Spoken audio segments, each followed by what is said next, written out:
Okay, so now is the time to hear a little words of the Buddha. So Buddha has spoken for 45 long years. He became Buddha at the age of 35 and he passed away at the age of 80.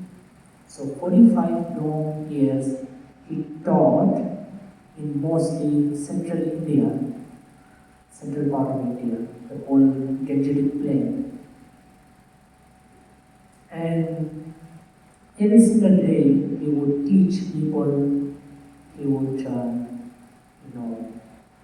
teach meditation, teach every aspect of life, like be it related to relationship, be it related to mind, be it related to society, be it related to any topic that is of concern to our life. So now, before I actually share with you what Buddha taught, the Buddha's word today, let me share the background story, the story behind this particular teaching, this particular sloka.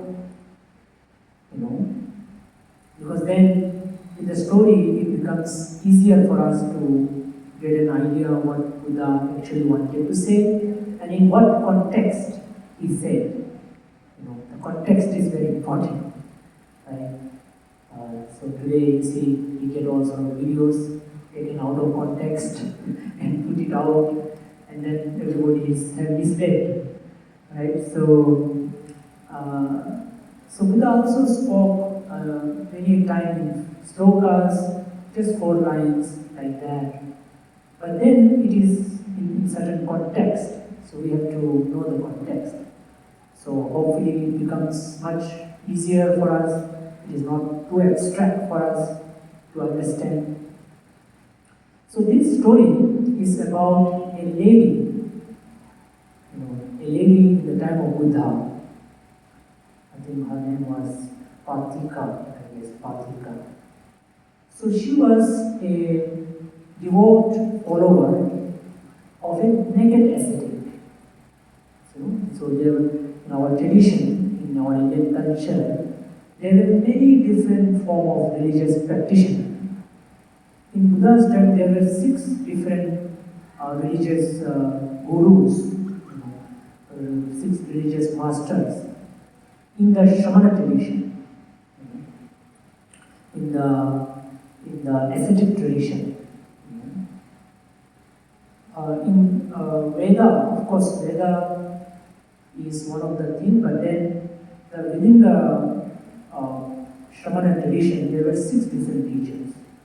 So everybody had their own views, all different views. You can see this in a sutra called Samanya Phala Sutra. There, the teaching of the major religious group in the Buddha's time is clearly mentioned. This king named Ajatasattu, he comes to Buddha. He was totally upset, disturbed, because he had just sort of killed his own father for the sake of throne, kingly throne. Right? So he was totally disturbed because the same day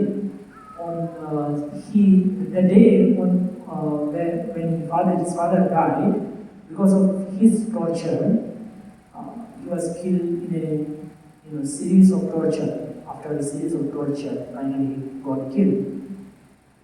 On the same day his father passed away, he got a son.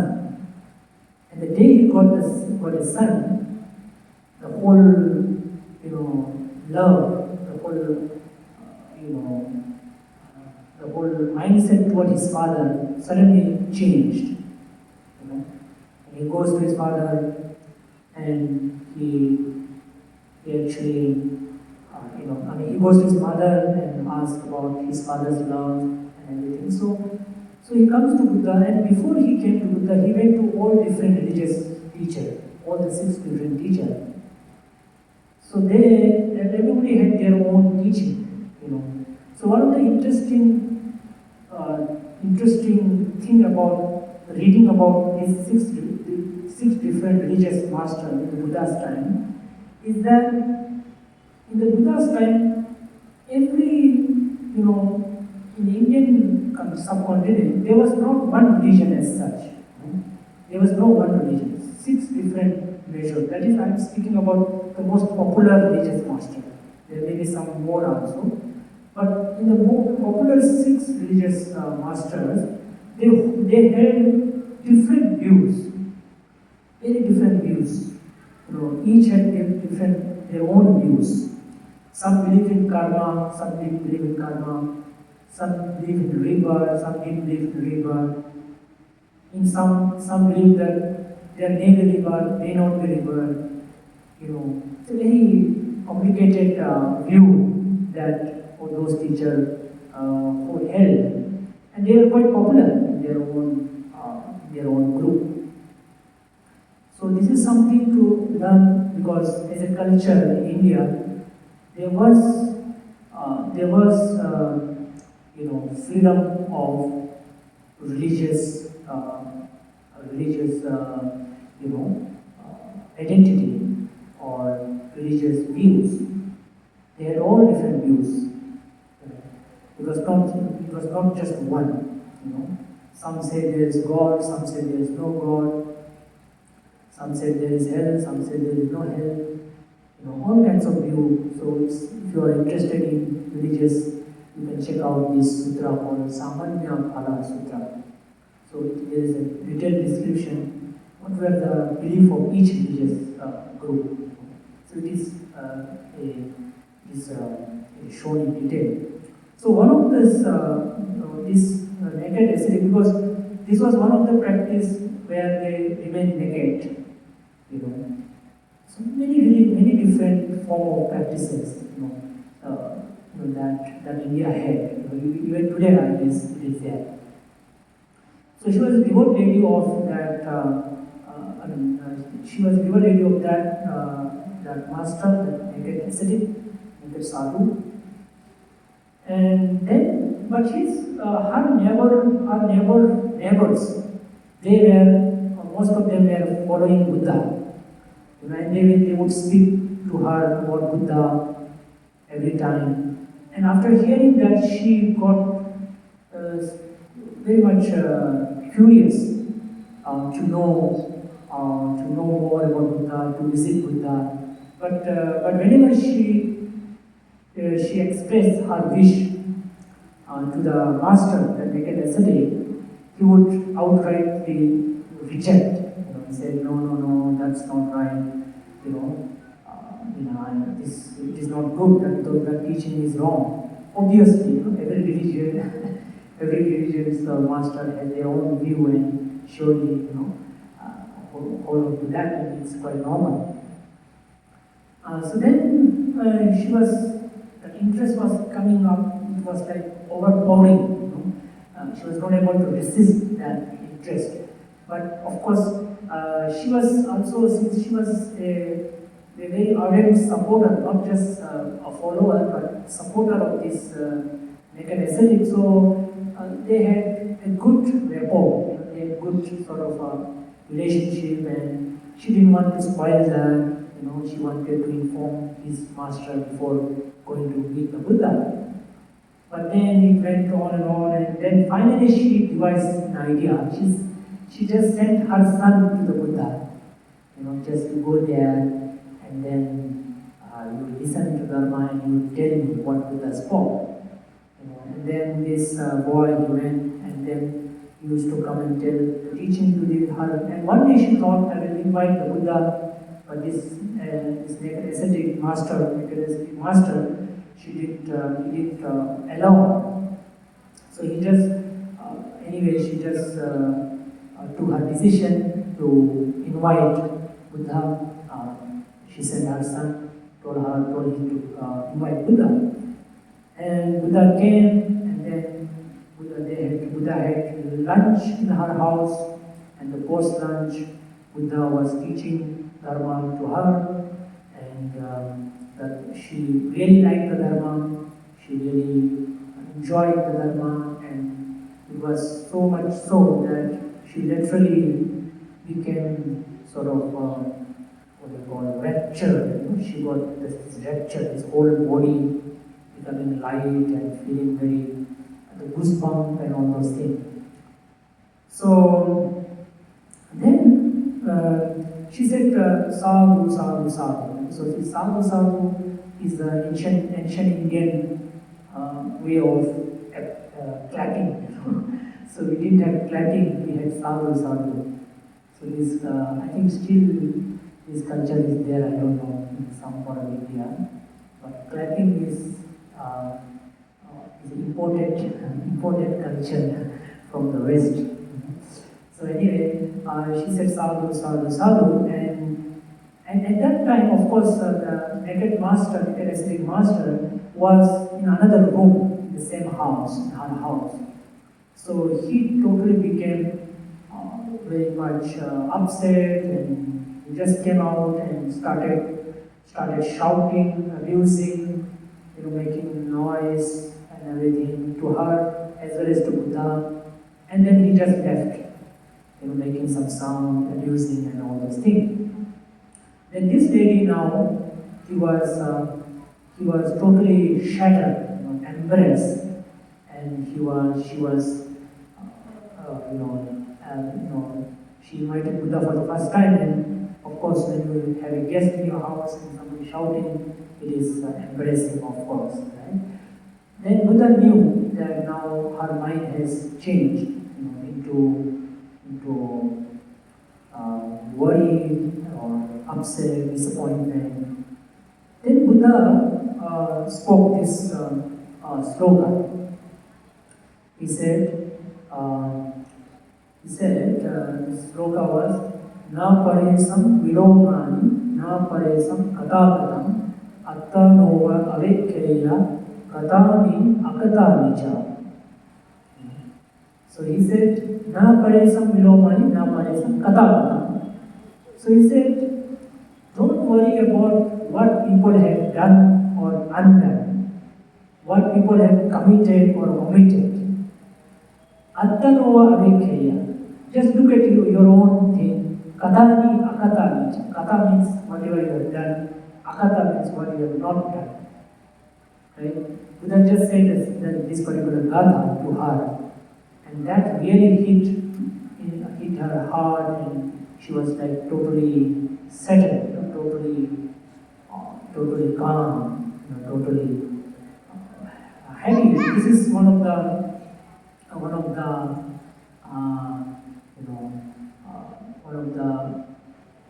skill that Buddha had.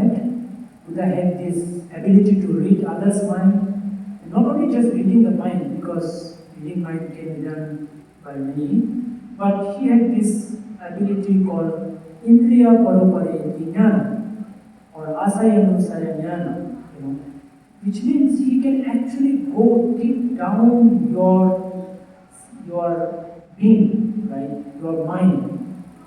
At the core, he can go.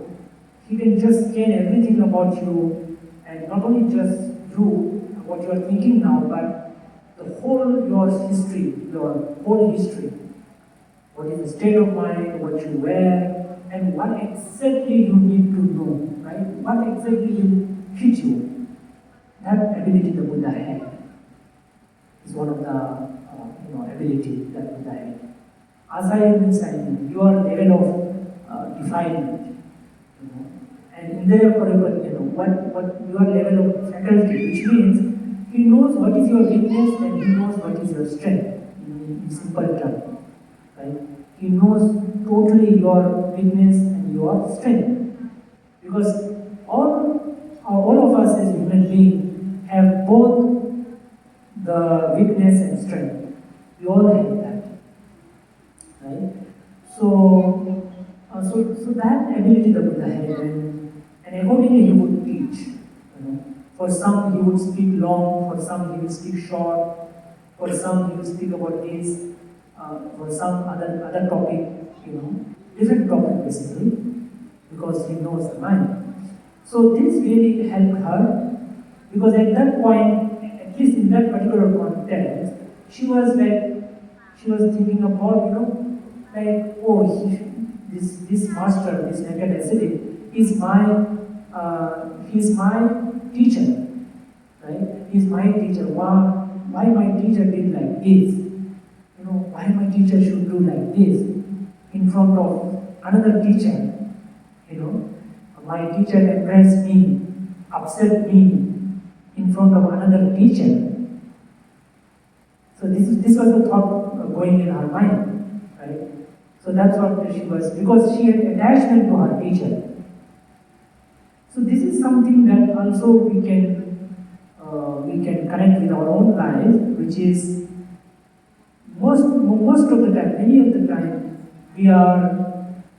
we feel dejected, disappointed, upset because of what my son, my father, my sister, my wife, my husband, my friend, my relatives, whatever my friend has done.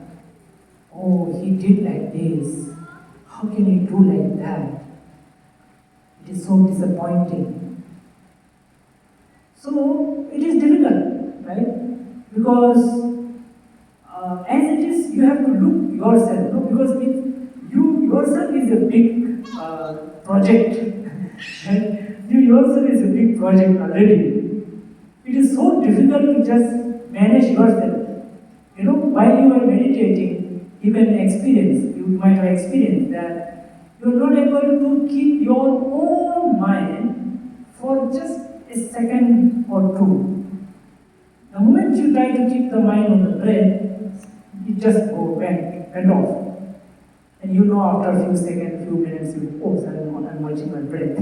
You are already in the house, you are already maybe in the office or in the childhood, some movie, food and whatnot, and all sort of feeling.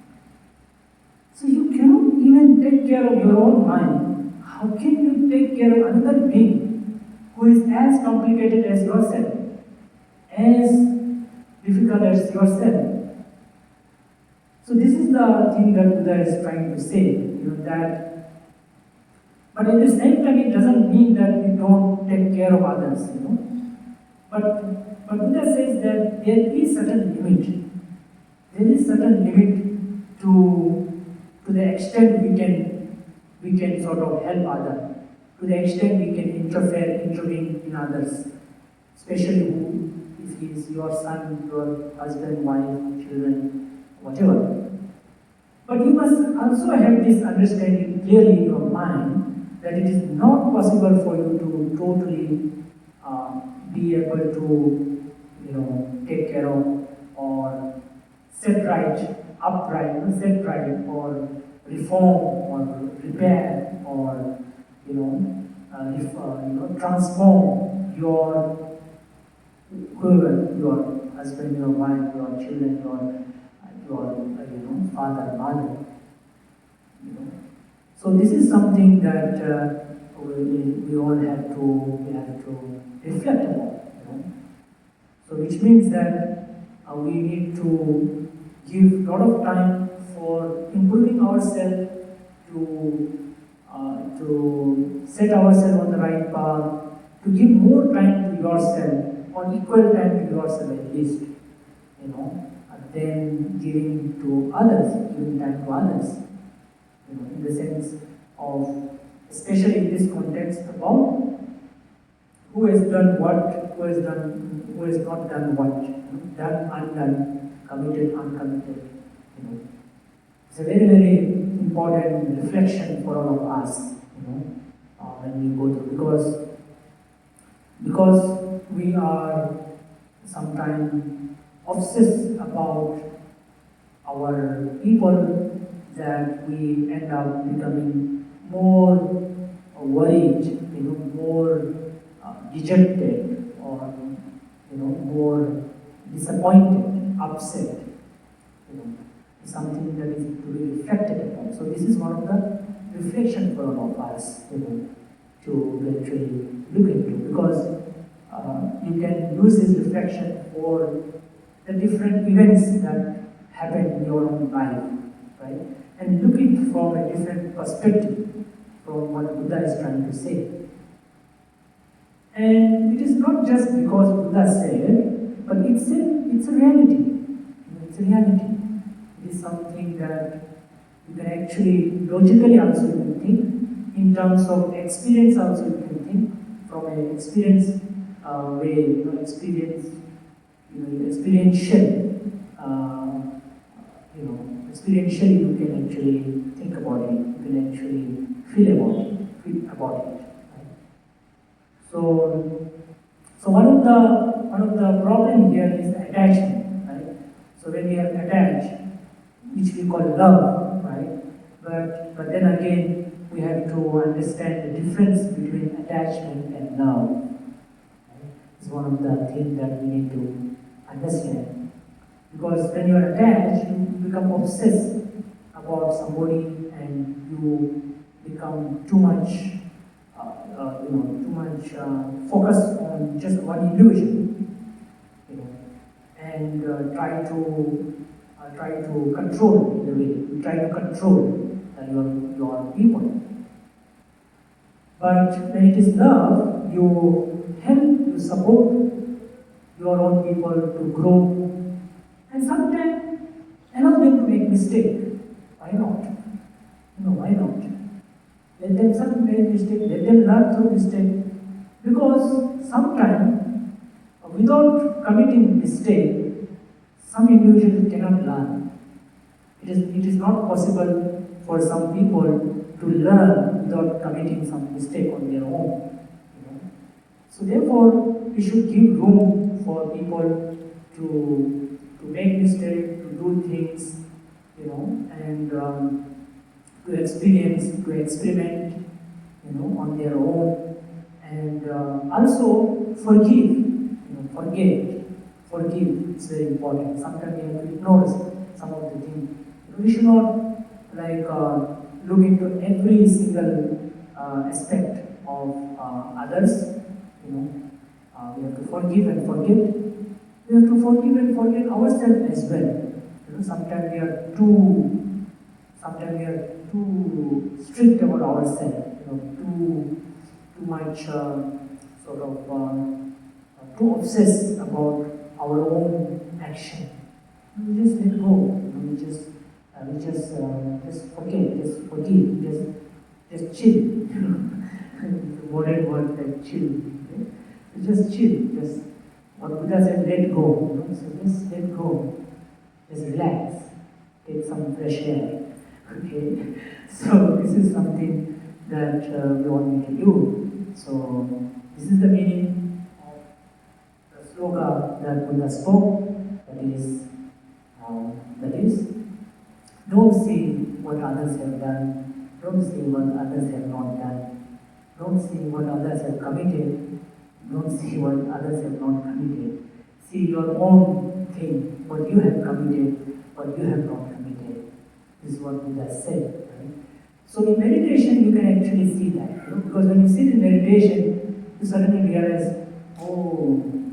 you get all kinds of ideas also sometimes.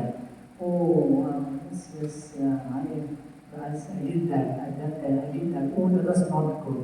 That was not good. That was not right of me doing that. All those things comes up because now that you are settled, right? You are taking a break, right? So it's good sometimes, because many people say I get a lot of thoughts. Well, it's good for you to get thought. It is not necessary initially to just not have thought. It is not necessary, it is not possible also in the beginning of meditation to not have thought. It is not possible, not necessary. Just let them come, let the thought come. You see? So that is the difference between mindfulness and concentration. Concentration happens eventually after repeated practice of mindfulness. But mindfulness is just allow you to see what's happening in your mind, what's happening in your life. Then you use your wisdom to differentiate, to investigate what is right, what is wrong.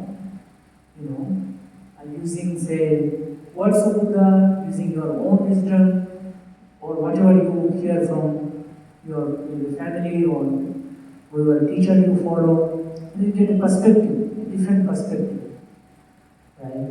So therefore, today, if you are too much concerned about your husband, your wife, your children, your father, your mother, your friend, just chill. Okay? Just chill, just cool, yeah? Just let go. Just smile. Oh yeah, yes. It's a human being, it's a human being. Every single human being makes mistake. We all do mistake. We are not enlightened. Buddha has very specifically said that unless and until you achieve the final enlightenment, it is impossible for us to not make a mistake. It is impossible. Every single one of us will make mistake. I am teaching you, but the same thing sometimes I may not be following. I may be committing the same mistake, right? But we have to teach, we have to hear, we have to learn. Okay? So Buddha very specifically said, in fact, if you look at the 4 stages of enlightenment, the first, second, third, and fourth, those who are on the first 3, they also do mistake at their own level. Right? When you achieve the first stage of enlightenment, 30% of your mental impurities is gone. Second stage, another maybe 45%. Third stage, 50%. And final 100% is gone. So just see, and I'm sure you are not enlightened, because if you are enlightened, then you won't make any mistake. But even if you are enlightened, say even let's say Buddha or any other enlightened master, or disciple or whatever, they of course won't make mistake from their heart because their heart is totally pure. But in the worldly context, in the context of society, some mistake he will make, in the sense that he will say something that society will not agree. And if society says, no, you said like that, we don't agree, please apologize. They will apologize, okay, sorry. But you see, that is one of the things, So sometimes you say, oh, I said with pure heart, my intention was good, but still, this is how it is taken. This is how it will be taken. This is how it will be taken. This is how the samsara works, samsara functions. So, even if you do something good, even if you do something bad, even if you keep quiet, even if you do whatever, you will have some of this criticism, everything will be there. Right? So therefore, just look into your mind, look into yourself, pay more attention to yourself, whether into other, whoever he is, she is, and let them also grow, let them also flow, just support, let them make mistake, forgive and forget. Whenever necessary, just say a little bit, but don't say too much.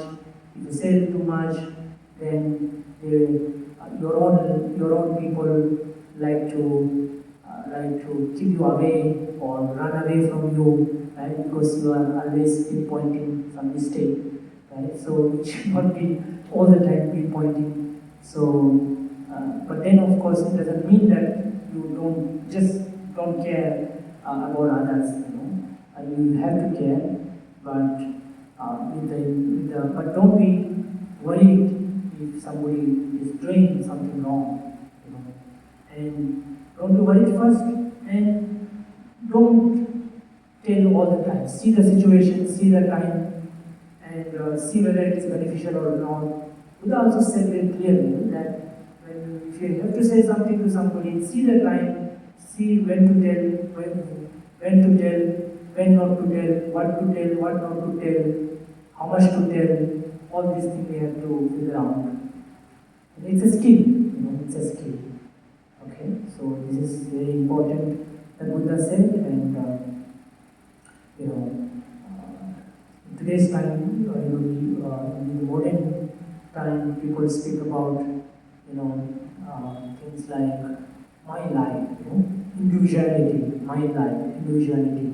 But this is something that Buddha always spoke, that individuality is something that should be responsible. Every individual should be responsible for himself or herself.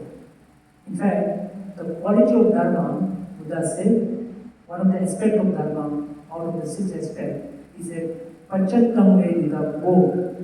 Every individual should experience for himself or herself. This teaching is something for every individual to take care. Buddha said, I just show the path. I just show the path. I'm a teacher, enlightened teacher, but not just a teacher, but enlightened teacher. And that too is supremely enlightened teacher. Okay? Even today, of course, there are some enlightened masters, but not like Buddha. So Buddha had extremely extraordinary ability of teaching. Only when next Buddha comes, that Buddha will have the ability. Till then, nobody will have. No other Buddha, the next Buddha is Maitreya Buddha.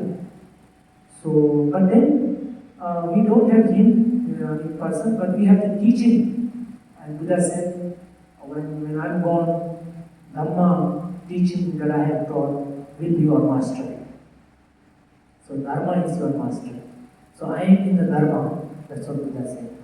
Whatever I taught, it is there. I am there. That is me. Right? So with this, we conclude today's Sunday evening program. And I wish all of you happiness and health and happiness. And this is a program that happens every Sunday, 6 to 7. Keep coming, keep visiting with your friends and families. It's a good opportunity for you to take a break from your busy life, very, very busy life that you all have. So just come and give some time to yourself, because if you give some time to yourself once in a week, you will be a better busy person. Otherwise you will be a worse busy person or not good busy person. Okay, so once a week just give time to yourself. And of course daily you can practice meditation, which must be taught today. Okay, so conclude here and see you next Sunday. You all monks, wish you good health, happiness, peace and joy. May all be happy, may all your wish be fulfilled, and may you all progress in your spirituality, and may you all achieve ultimate happiness of Nibbana.